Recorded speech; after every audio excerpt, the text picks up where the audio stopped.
For the last 10 years, the most successful teams in pro football have been the Dallas Cowboys and the Pittsburgh Steelers. In 1978, the Steelers, coached by Chuck Noll, and the Cowboys, coached by Tom Landry, again were conference champions and won the right to meet in the 13th Super Bowl.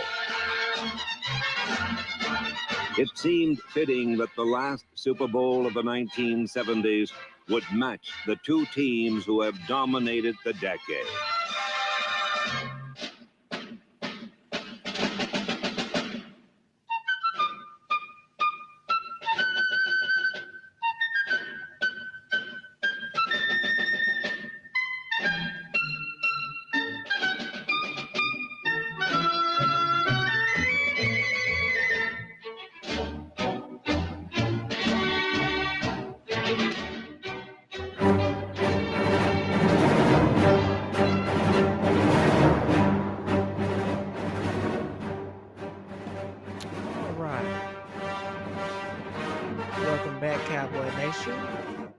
This is Generation to Generation Cowboys and Sports Talks. You're looking at the host, DJ I Tell You What, also known as Mr. Jules, and you're also looking at my dad, Cowboy Joe, aka Capricorn 1, and I just love that intro music, and that's going to be the intro music that we're going to play after we have a victory like we had last night.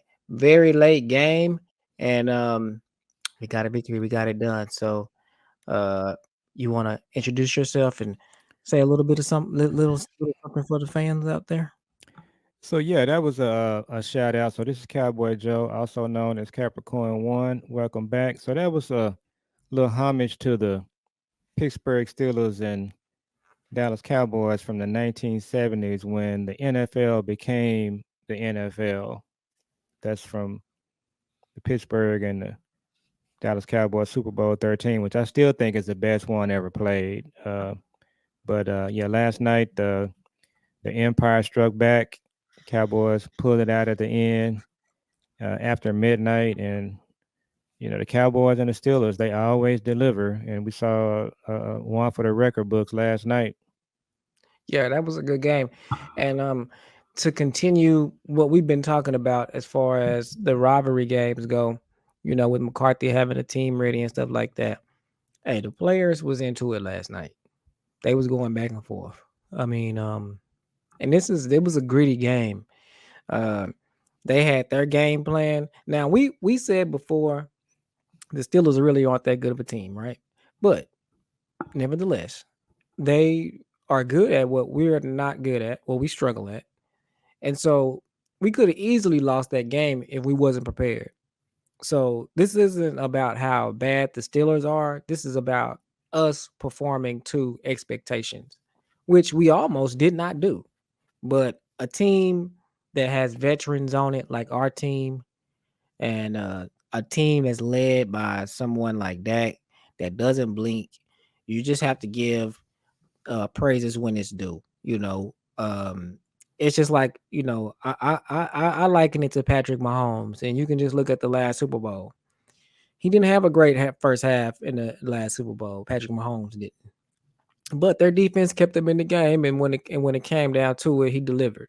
And that's exactly what Dak did last night, and that's what he's going to have to do in these games going forward for us to win. We definitely have to cash in the red zone. Though we should have blew them out.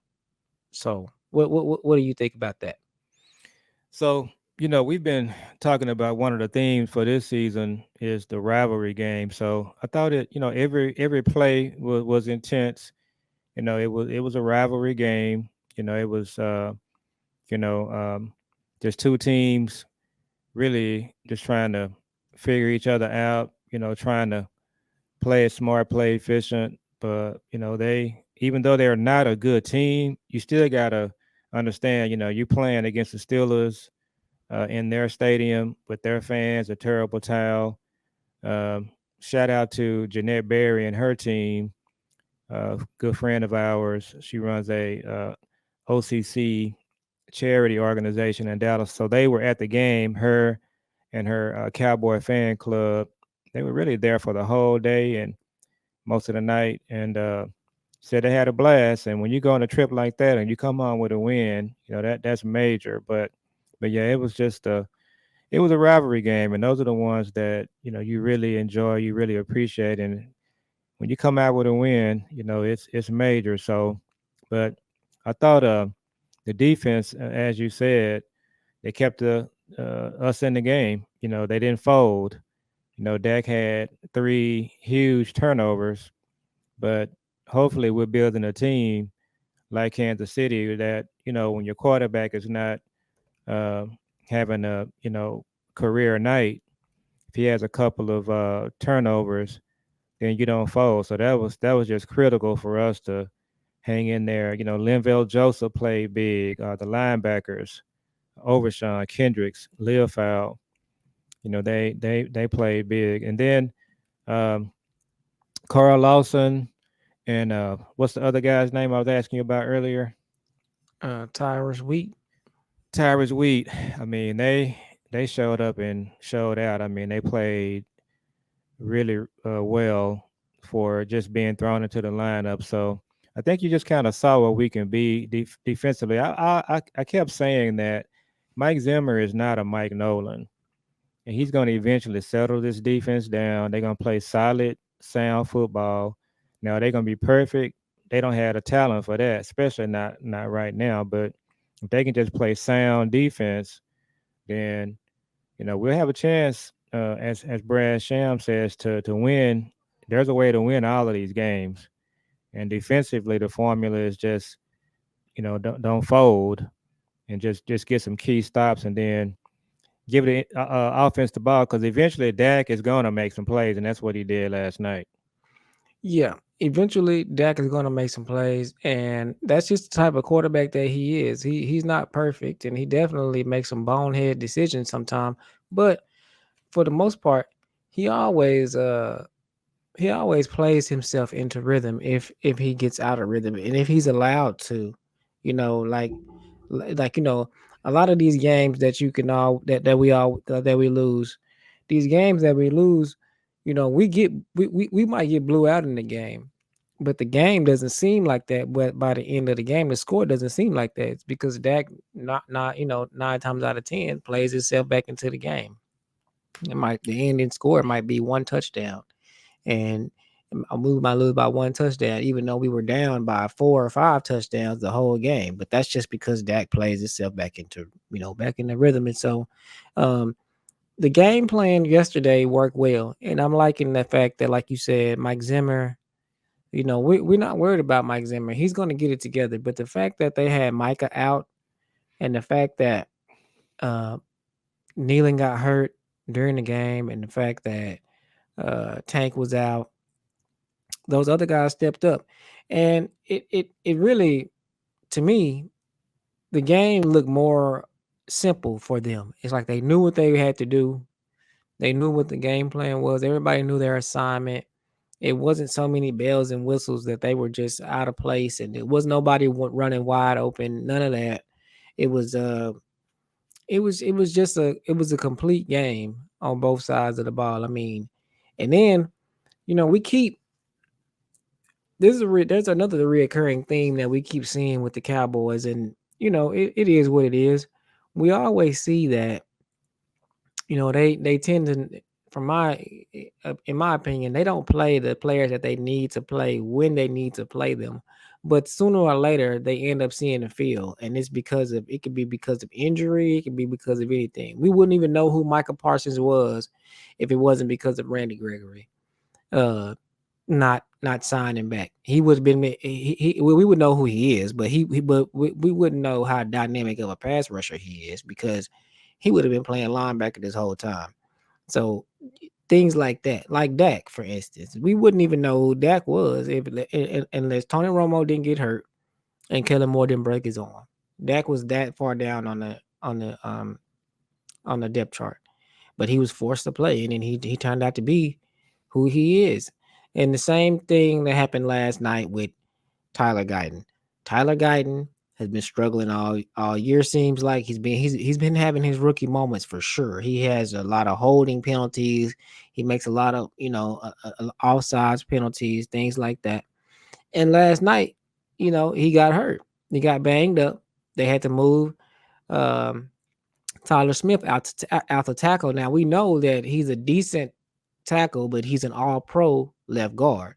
But on this current roster, the way things are, and the fact that we let go and let the big man walk, um, it might have been better. This was talked about at the beginning of the season during training camp, if whether or not they were going to have Tyler Smith playing left tackle, and they decided not to do that. They decided to let Tyler Guyton go, and it didn't work. So he got hurt, and Tyler Smith had to move out, and they had to bring in Brock Hoffman and TJ Bass. Well, I'm thinking about during the preseason, and I'm thinking about last year at the end of the season, and I'm thinking about during training camp. Brock Hoffman and TJ Bass has looked good since last year. We've noticed that they've looked good, both of them. So, um, they came in last night, and I know, we can't say that the Pittsburgh doesn't have a good defense, because they do have a good defense. They do. They have one of the top defenses. And Brock Hoffman and TJ Bass came in, and they looked like quality NFL starters, and it showed. Rico was able to run a little bit. Dak was able to stand in the pocket some. He did get his occasional, pancake, but for the most part, they did outstanding to me. I mean, they did great. If we can have that lineup for a while, I think that's gonna improve our offense. Also, Brandon Cooks gets hurt. He's doing injections on his knee, which lets us know one thing, that he's been playing hurt all along. Because if you're doing injections in your knee every game to the point to where you get an infection from the injection, then that means you've been playing hurt this whole time. So that might be an answer to why he hasn't been downfield. We don't know. So, but with that, now you have to play Turpin. Now Jalen Tolbert is born. So, Tolbert, he stepped up yesterday. I mean, and like I said, these things that I'm pointing out, it's not like, oh, it was just one game, and Brock Hoffman and TJ Bass, they did good against one game against a subpar defense. No, they've been doing good. And so has Tolbert. Tolbert has been doing good. He's been making the big play. He's been doing what he did last night. He's been doing that. I mean, I can't think of the last time Jalen Tolbert whiffed on a block or missed a wide open catch or something like that. I just can't think. He don't have a lot of drops either. He don't have a lot of drops. He's sure-handed. That play he made on the goal line, that shows he has strong hands. Yeah, it does. And so he's reliable. But like you said, because Cooks is out, so Tolbert is able to come in and play. We saw Brevin Spann-Ford make some plays. Yes, sir. So offensively, I think they might have tapped into a few things. Forward. Had some drama with Dak and CD, which I think the wide receiver being a diva or doing whatever you say that they're doing, it's good for your team. So it just shows that CD is playing with an edge. That's what we need. We need Dak to play with an edge. That really helps. And I'm going to say this when it comes to that.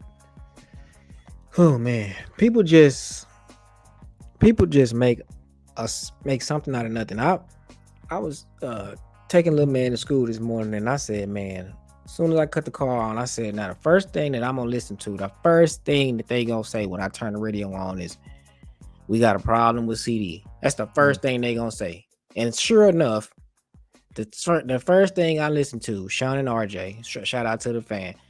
The first thing they came on, they were saying, what the lip readers? What did CD say? So jump balls for jump is what they're saying that he said. But my point, I want to say this. I don't know um many brothers or athletes that play on the same team, or many teammates. I don't care what it is. If you're on a debate team, if you playing chess, if you playing checkers, if you playing basketball, or you playing tennis, if you swimming, I don't care what it is. If you playing a sport where there's egos, and there's it doesn't even have to be egos. If you just in a relationship, you have a brother. You don't even have to be playing a sport. Father and son, brother and sister, it doesn't matter. Everything is not going to be peaches and cream all the time. You're gonna have disagreements, or you're gonna have someone hold you accountable. It happens. You have people that hold you accountable. And so if we see Dak and CD on the sideline jawing at each other, or if we see CD mouthing something out the Dak, it doesn't necessarily, first of all, it don't matter. It means nothing. It doesn't mean anything. They could be good. They could be beefing. So what? It doesn't matter. They're not. Yeah, we don't see, the fans don't see the ride home on the plane when they're sitting next to each other and they're throwing back shots, or they're just going over film, or they talking about some their personal life. So And they actually had a report from the plane that they were laughing and joking with each other. Man, there was we start breaking down some film. We can look at it tomorrow, but that Jake Ferguson catch, CD was the lead blocker. CD actually blocked two players on that play. He blocked the man to his left, came back and blocked the guy to his right. He actually sprung Ferguson loose on that. That was a big play. So to your point, even though the stuff was happening, whatever it was, which was nothing, but CD was still mentally into the game. he was, and everybody's trying to say that he wasn't, but he was. It's clear that he was. I mean, Yeah, he made a big catch in the fourth quarter down the stretch on the sideline right there, and so yeah, it's receivers doing that is nothing new to all of the legendary Hall of Fame receivers. They had that. They had that edge. They had that I want the ball mentality. You would just see that quite often with the great ones. So look, CD, if we got 10 problems, CD is not even on the list. yeah, it's Well, that's pointless what to talk about. yeah, it is. So let's again, we saw, I thought it was interesting too, we talked about it earlier, that you didn't see Schoon in none of the pass plays. I actually watched the whole game and forgot he was even in the lineup, but they say he had a good game blocking. So the fact that they called the game and they got the ball to Brevin Spanford, the playmakers, Brevin Spanford, although he had a drop kind of toward the right sideline, it would have been it was a tough catch, but he was active. Of course, we talked about Ferguson, and of course, Rico had his best game as a pro. The line, I mean, they looked good. They were pushing guys back, opening up holes. Pass protection was actually pretty good. Dak was holding the ball too long. That's why he had the turnovers. But really, really encouraged by the line play and the way the offense looked. You saw the pre-snap motion. So McCarthy, what he needs to do is just build on what he did last night, because this Sunday we play the Lions. That's developing into a rivalry game. So, you got to step up your efficiency in your play calling. This the last drive? Yeah, I think so. Is that the CD catch you were just talking about? That was I think that was it. So this is the last drive. So I think, but So yeah, so I just need to be careful on how long I play this. Yeah, you don't want So to don't let it run. Is this an all 22? it is. Oh, okay. Yeah, Yeah. so So what were you saying? You were saying that oh yeah, so McCarthy, you know, PFF said that, we had PFF said that, yesterday was the first time we've used motion and and in this season, like the way they used it yesterday was the first time that they've used motion like that, heavy like that. I mean, it doesn't to me, here we go again with the you know with the analytics and stuff. It's just like you use motion a lot, the offense looks better. I don't understand why McCarthy. To me, he should not go back. I mean, he should not go back. Another thing that I wanted to say was McCarthy. I gotta jab at McCarthy. I don't care what the situation is. Uh, he didn't. To me, I don't like the underutilization of Hunter Luki. I don't think that he should have gave Rico the ball on the goal line right there. I think that you got Hunter Luki who hasn't. He's a fullback. I mean, well, mm-hmm. he's right there. And then if you look at it, I'm gonna have to pull it up on that. I'm gonna pull that play up if I can find it. But on that play, I mean, to me, if you hand the ball off to Hunter Luki, he walks right in the end zone almost untouched. Yeah, So Enrico missed the block on that play. If he had cut it out to his right, he probably walks in. But to your point, that's a McCarthyism. You're right there on the goal line. Just hand the ball. Now, of course, people going to talk about Lukey's fumble that he had against Miami last year, but we kind of passed that. At some point, you got to, and they have been giving him the ball in short yardage. So yeah, that would have been another case where, at least on that first down, just give him the ball. But fortunately for us, the way it worked out, we had a couple of miscues, and then the clock was running down. So when we did score, they only had 26 seconds left. But yeah, Rico had a touchdown there. He just cut the wrong way, and then give it to Dak and Tolbert on that crossing route. Are you able to find that play? yeah, it's coming up right now. I'm about to pull So it that up. so that crossing route, bringing him all the way across the formation. Um, that's Wonderful something that, design. yeah, just good design, and so that's the kind of thing that McCarthy needs to do. To kind of get his guys freed up so that they can, like I said, just make some better plays. Yeah. Yeah, it's a good design. That was a good, see, but listen, that play, if Tyler Guyton was in, wouldn't have worked. You see? I don't Mm-hmm. think it would have worked if Tyler Guyton was in. Dak wouldn't have had that much room to sit back and allow the Tolbert to cross the screen like he did. And also, you know, I love was that That's not Ferguson. yeah, that's Ferguson. And then I like the play that's coming up when he threw it to Lupke and Lupke got all them yards. Yeah, that was the screen. Another play that, again, McCarthy just had these plays in his bag and he's not using them. But if he Mm. just get in his bag, it's the screen right here. He almost scored. See, this is a feature you got in your offense. There's just no reason for you not to use this feature when you got a player like that.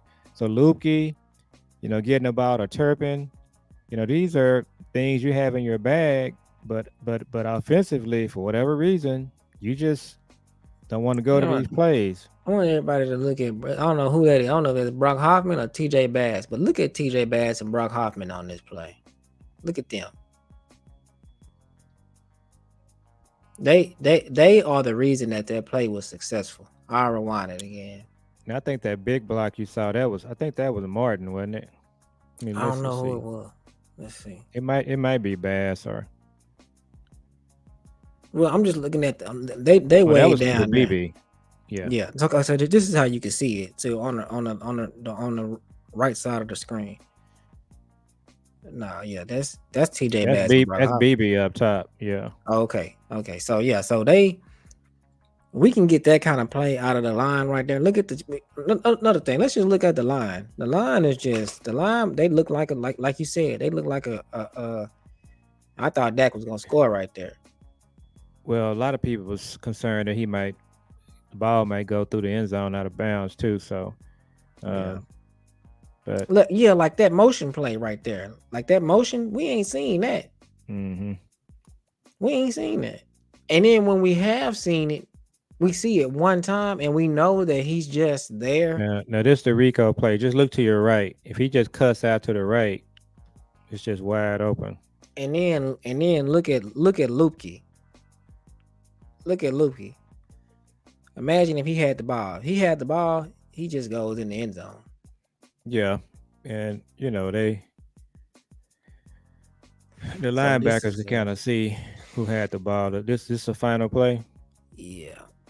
Nah, this ain't it. Now Tober was actually up on this play right here too. Yeah, Dak threw a rocket ball in there. But I understand. But then on the last play too, I was thinking to myself, we was gonna score either way because Dak could have just walked in the end zone himself. On the last play, I think this is the last play. Like it's nobody right there. If Dak would have took off, they wouldn't have been able to get there fast enough. I don't know. Let's just look at it and see. Then we can go back and read. Like if Dak takes off right here, You talking about up the middle? right? Yeah. If Dak just lets the play progress, and then like right now decides that he's gonna run. Well, I guess this number 31. He wouldn't have made it. But I mean, that was just a beautiful play design, and it was just wonderful for Tober to get that shine because he couldn't go nowhere else. I believe Dak was probably looking at Ferguson, but he failed. Yeah, it was just a big play, and like I said, these kind of games, when you're on the road against a rivalry team in that stadium with those fans, and you come out of there with this kind of a win, I mean, it's a big win. Now, when it comes to that play, now I remember last year when we were playing the Chargers, I was telling you about that play, about how Jordan Lewis was on that. It was on Kenny Coleman. Mm-hmm. That play is so hard to stop because whoever, especially if you're in man coverage, that means that your man got to go all the way across the field with another receiver, and if your receiver is if that receiver is faster than your man, then it's a wrap. It's over. And then also, if you're in a zone and you got to pass off that receiver, it's a natural pick play. Yeah, it's a natural pick play, and then the guy that's in the zone, he's staying pat, waiting for somebody to come in his zone. By the time this guy zooms by him, I mean, all that's needed is, in our case, you didn't even need no separation. He was on Jalen, and Jalen still caught it. So, but I'm just saying, we should see more of that when it comes to clutch plays. When it comes to, 3rd and 5. When it comes to 3rd and 7, they should run those shallow crosses to where, the play, the design should be to run past the line, past the yard to gain, the line to gain, and cross. And I mean, and that should be. And that was the other thing that was really big about the Tober play is he had to know and be aware where he was, because you don't want to run that route and you're short of the end zone. He actually was in the end zone, like Schoon against Detroit. Yeah, Schoon against Philly. I mean Philly, yeah, on the 1 yard line, and he just runs the ball and catches it on the 2. Short of the goal line, and he don't have enough athleticism to make it over. So let's go ahead and wrap so we'll come back and finish breaking this game down tomorrow, and then we'll probably just start looking at the Lions on Wednesday. So it's a lot more to talk about this game. We can do it tomorrow. Yeah, so we just want to come and break it down and say something to everybody. And I know Cowboys Nation is excited about the win. So y'all make sure y'all comment, like, and subscribe. And we'll see y'all on the next one. Peace.